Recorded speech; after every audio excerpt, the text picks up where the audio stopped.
जय श्री कृष्ण मित्रों, आइए शुरुआत करते हैं भागवत गीता के दूसरे श्लोक से। संजय उवाच दृष्ट्वा तु पांडवानीकं व्यूढं दुर्योधन सत्तदा आचार्य मुपस्गम्य राजा वचनम वर्वितम। अर्थात जब दुर्योधन ने पांडवों की सुव्यवस्थित और शक्तिशाली सेना को देखा तो वह अपने गुरु द्रोणाचार्य के पास गया। अब सोचिए, दुर्योधन के पास विशाल सेना थी, भीष्म पितामह जैसे महान योद्धा थे, कर्ण जैसे सारथी थे, फिर भी पांडवों की सेना को देखकर वह बेचैन क्यों हो गया?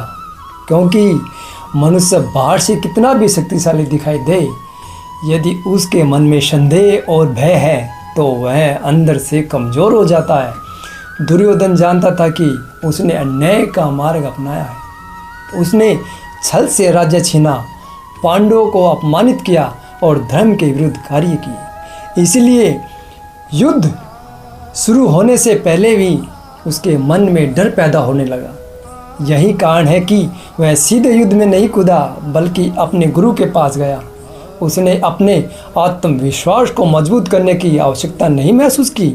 मित्रों, यह केवल महाभारत की कहानी नहीं है, यह हमारे जीवन की भी सच्चाई है।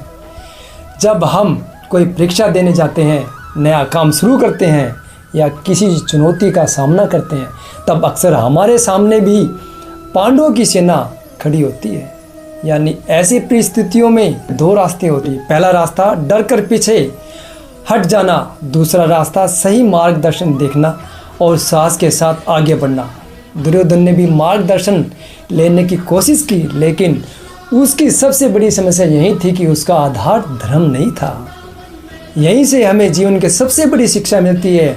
यही हमारा कार्य सही है, हमारी नीयत साफ है और हम सत्य के मार्ग पर हैं। जो चुनौतियाँ चाहते हैं, कितनी भी बड़ी क्यों ना हो, हम उनका सामना कर सकते हैं। लेकिन यदि हमारे भीतर अपराध बोध, गलत इरादे या असत्य है तो छोटी सी चुनौती भी हमें डरा सकती है। इस श्लोक का संदेश है कि जीवन की लड़ाइयाँ पहले मन में लड़ी जाती है, बाद में मैदान में। जो व्यक्ति अपने मन पर विजय पा लेता है, वहीं परिस्थितियों पर भी विजय पा सकता है। इसीलिए जब भी जीवन में कोई कठिनाई सामने आती है, घबराइए मत, स्थिति को समझिए, अनुभवी लोगों से सलाह लीजिए और सत्य तथा धर्म के मार्ग पर चलते हुए आगे बढ़िए।